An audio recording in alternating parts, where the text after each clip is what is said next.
I never thought my life would take such a turn. It all started like a harmless coincidence, a fleeting moment that shouldn't have meant anything. But sometimes, life throws you into situations you can't escape. She was stunning, confident, and way out of my league. She wasn't just beautiful. She had a presence that made people stop and notice. But there was one thing that should have stopped me from getting too close. She was engaged. Her fiancé was the kind of man everyone would describe as perfect. He had a stable job, good looks, and the charm that made parents adore him. Yet behind the polished exterior, there was something missing. She admitted this to me later, but at the time, I only knew her as a colleague. We exchanged polite greetings, smiled during meetings, and occasionally chatted about work. But slowly, those chats turned personal. It started with harmless jokes and casual texts. We laughed about the mundane office drama and shared stories about our past. I didn't think much of it at first, just two people connecting over shared humor. But soon, our conversations grew deeper. She told me about her dreams, her fears, and the things that kept her awake at night. She told me how she felt trapped, how her fiancé didn't seem to understand her anymore. "It's like we're strangers living in the same house," she once said. Her words lingered in my mind, pulling me closer to her world. One evening, we stayed late at work. The office was quiet, the kind of stillness that makes you feel like the world outside has paused. She looked at me differently that night, her eyes filled with an emotion I couldn't place. We sat close, sharing stories and secrets that felt too intimate for coworkers. Her hand brushed mine, and for a moment, time froze.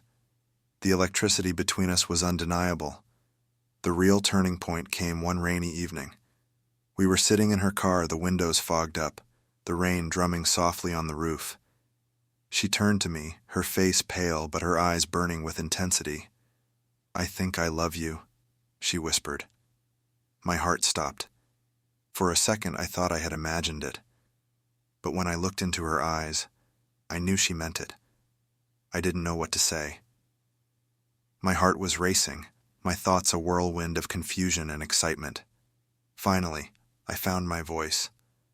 "I love you too," I said, my words trembling with honesty. In that moment, it felt like the world had melted away, leaving just the two of us. Our connection grew stronger after that night. We began meeting outside of work, quiet parks, hidden cafes, anywhere we could steal a moment away from prying eyes. We didn't cross every line, but the lines we did cross were enough to make it clear that this wasn't just a harmless friendship. We'd sit close, our hands brushing, our hearts racing. One evening, under the glow of dim streetlights, she leaned in, and our lips almost touched. We stopped ourselves, but the tension was undeniable.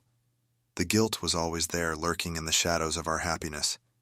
She'd mention her fiancé sometimes, her voice heavy with conflict. "He's a good man," she'd say, almost as if trying to convince herself. But then she'd look at me, her eyes filled with longing, and I'd know that her heart was with me. And then everything fell apart. We were sitting under a tree in the park, the golden light of the sunset casting long shadows around us. She looked at me, her face pale, her eyes brimming with tears. "I've made my decision," she said softly. I felt my stomach drop.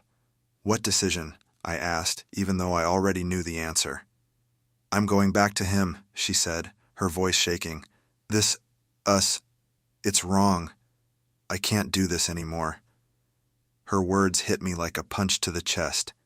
I couldn't believe it. After everything we'd been through, how could she just walk away? I tried to reason with her, to make her see that what we had was real. "Do you even love him?" I asked, desperation creeping into my voice. She didn't answer immediately. When she finally spoke, her words cut deeper than any knife. "I love him in a way, but not like I love you. You're my passion, my escape, but he's safe. He's my reality." That word, safe, hung in the air like a curse. She was choosing safety over love, comfort over fire. I wanted to scream, to shake her, to make her see that she was making a mistake. But I knew it wouldn't matter. Her mind was made up. The last time I saw her was the hardest day of my life. She stood in front of me, tears streaming down her face. I'll love you from a distance, she said, her voice barely above a whisper. But this can't continue. I wanted to grab her, to hold her, to tell her I'd fight for us, but I didn't. I just stood there watching as she turned and walked away. Each step she took felt like a dagger to my heart. When she finally disappeared from view, I felt hollow, like a part of me had been ripped away. Now I'm left with nothing but memories and questions that will never be answered. Did I do the right thing by letting her go? Will she ever truly be happy? Or will she spend her life wondering about what could have been? Everywhere I go, I see her. In the laughter of strangers, in the love songs on the radio, in the quiet moments when the world feels still. She's everywhere and nowhere, a ghost that haunts me, a love that will never fade. People tell me to move on, to forget her, to find someone new. But how do you forget a love that felt like destiny? How do you let go of someone who was your everything, even if only for a brief moment? Maybe one day, I'll find peace. Or maybe I'll spend the rest of my life haunted by the memory of a girl who loved me but chose someone else. Either way, she changed me forever.